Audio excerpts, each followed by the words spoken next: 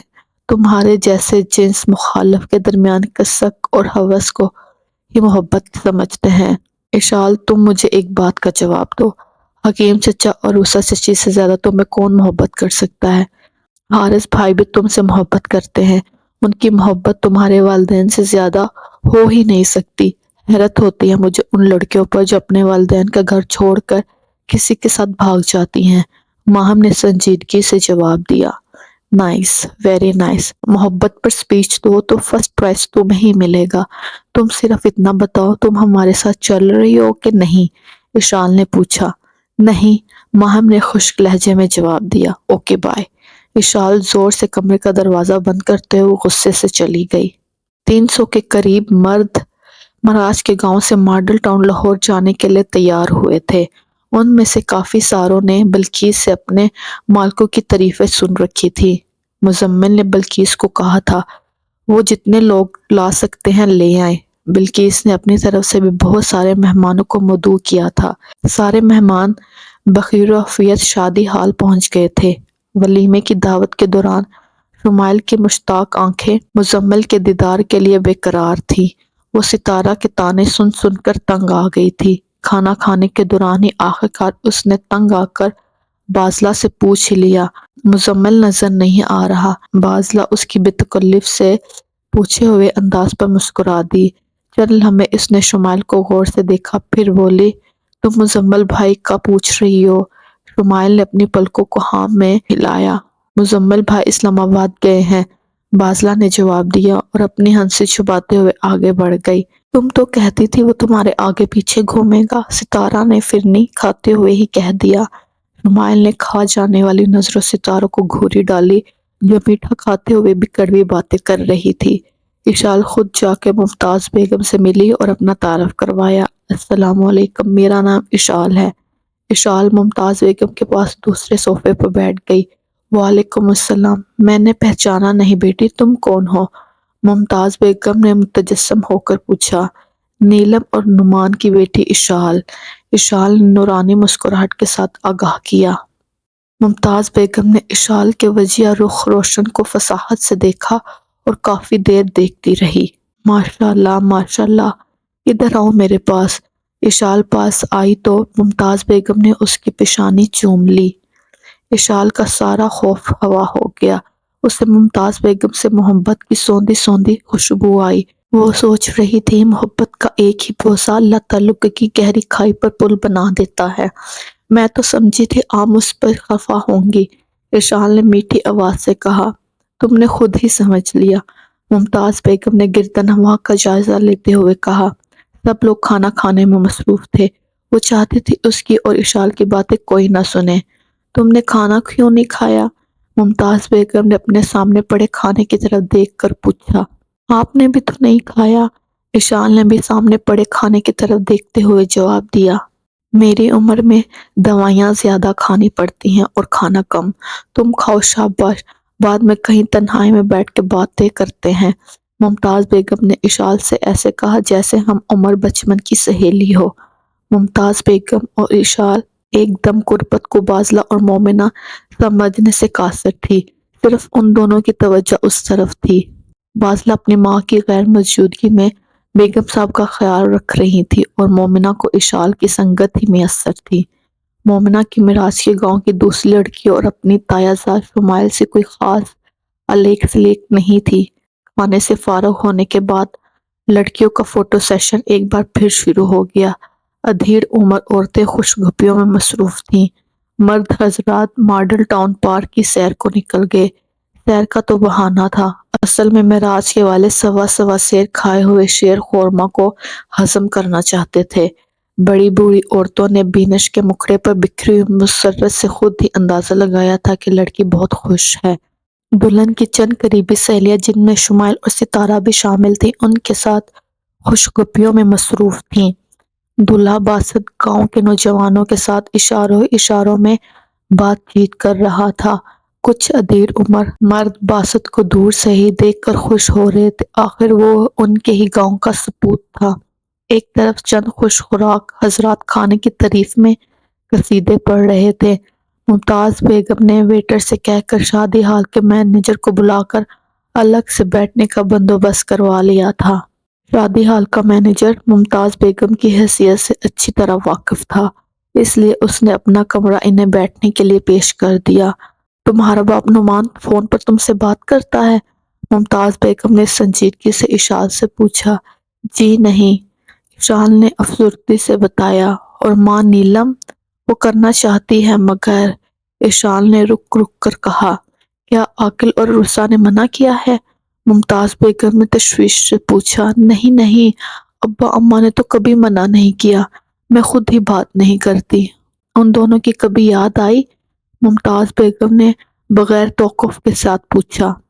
سچ کہوں یاد تو نہیں آتی، ہاں جب یاد کرنے کی کوشش کرتی ہوں تو دکھ ضرور ہوتا ہے۔ ارشال نے مریل آواز کے ساتھ اپنے دل کا احوال بتایا۔ ارشال نے آنسو سے چمکتی ہوئی آنکھوں کے ساتھ ممتاز بیگم سے پوچھا۔ میں آپ کو دادی کہوں یا نانی؟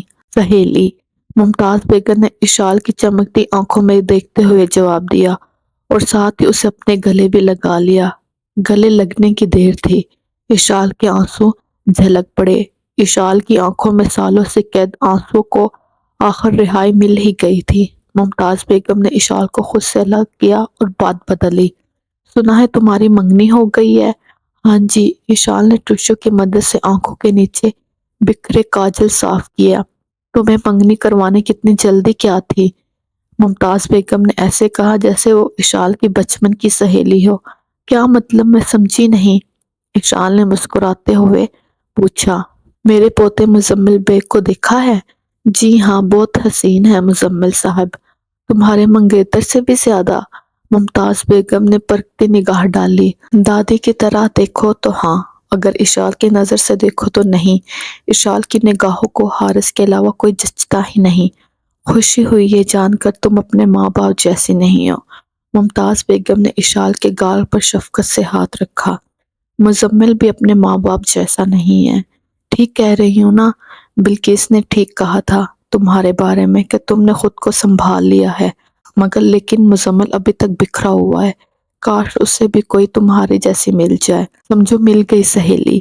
اس بار ارشال نے ممتاز بیگم سے ایسے بات کی جیسے وہ اس کی سہیلی ہو۔ کون ہے، کہاں ہے، کیسی ہے؟ ممتاز بیگم کی آنکھیں روشن ہو گئی، ان میں بجھے دیپ جل اٹھے تھے۔ ماسٹر محمود کی بیٹی ہے، ہمارے گھر کے سامنے ہی رہتی ہے، بہت ہی خوبصورت ہے، کالے سیاہ گھنگریالے بال، موٹی موٹی بلی آنکھیں، دودھ کی طرح سفید رنگ، میٹھی اور دھیمی آواز میں بات کرتی ہے۔ اشال کے منہ سے تعریف سن کر ممتاز بیگم خاموش ہو گئی اور کچھ سوچ میں پڑ گئی۔ اشال نے دیکھا تو پوچھا، کیا سوچ رہی ہیں آپ؟ مزمل نہیں مانتا شادی کے لیے، کیا کروں؟ بس اتنی سی بات ہے۔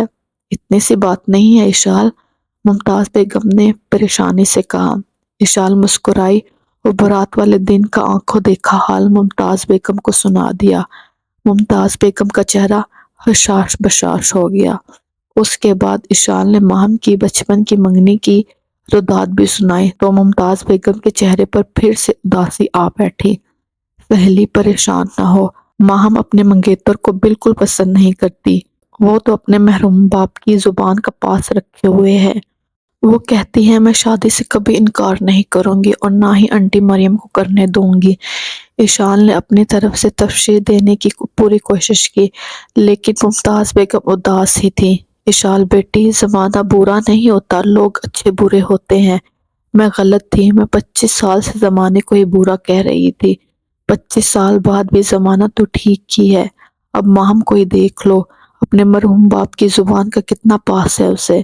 تم اس کو یہ رشتہ ختم کرنے کے لیے کبھی مجبور مت کرنا۔ ہاں، اس کے حق میں جو بہتر ہو اس کی دعا ضرور کرنا۔ میں مزمل کے لیے دعا کروں گی۔ کچھ دیر کمرے میں خاموشی رہی، پھر ممتاز بیگم کو ایک اور فکر لاحق ہوئی۔ اشال بیٹی، تم لوگوں کے متعلق گاؤں میں کون کون جانتا ہے؟ ماسٹر صاحب کے بعد صرف انٹی مریم جانتی ہیں۔ ماہم، وہ نہیں جانتی، آپ بے فکر ہو جائیں۔ جب تک معراج کے گاؤں والے واپس نہیں گئے، ممتاز بیگم اور اشال اکیلے ہی باتیں کرتی رہیں۔ اشال نے ممتاز بیگم اور مزمل کا موبائل نمبر لے لیا۔ آنے سے پہلے ممتاز بیگم نے اپنی کلائی سے ایک سونے کا کنگن اتار کر اشال کو پہنا دیا۔ اشال نے لینے سے انکار کیا تو ممتاز بیگم بولی، عاقل اور عروسہ سے کہنا میں ان کی کچھ لگتی ہوں اور تم میری کچھ لگتی ہو۔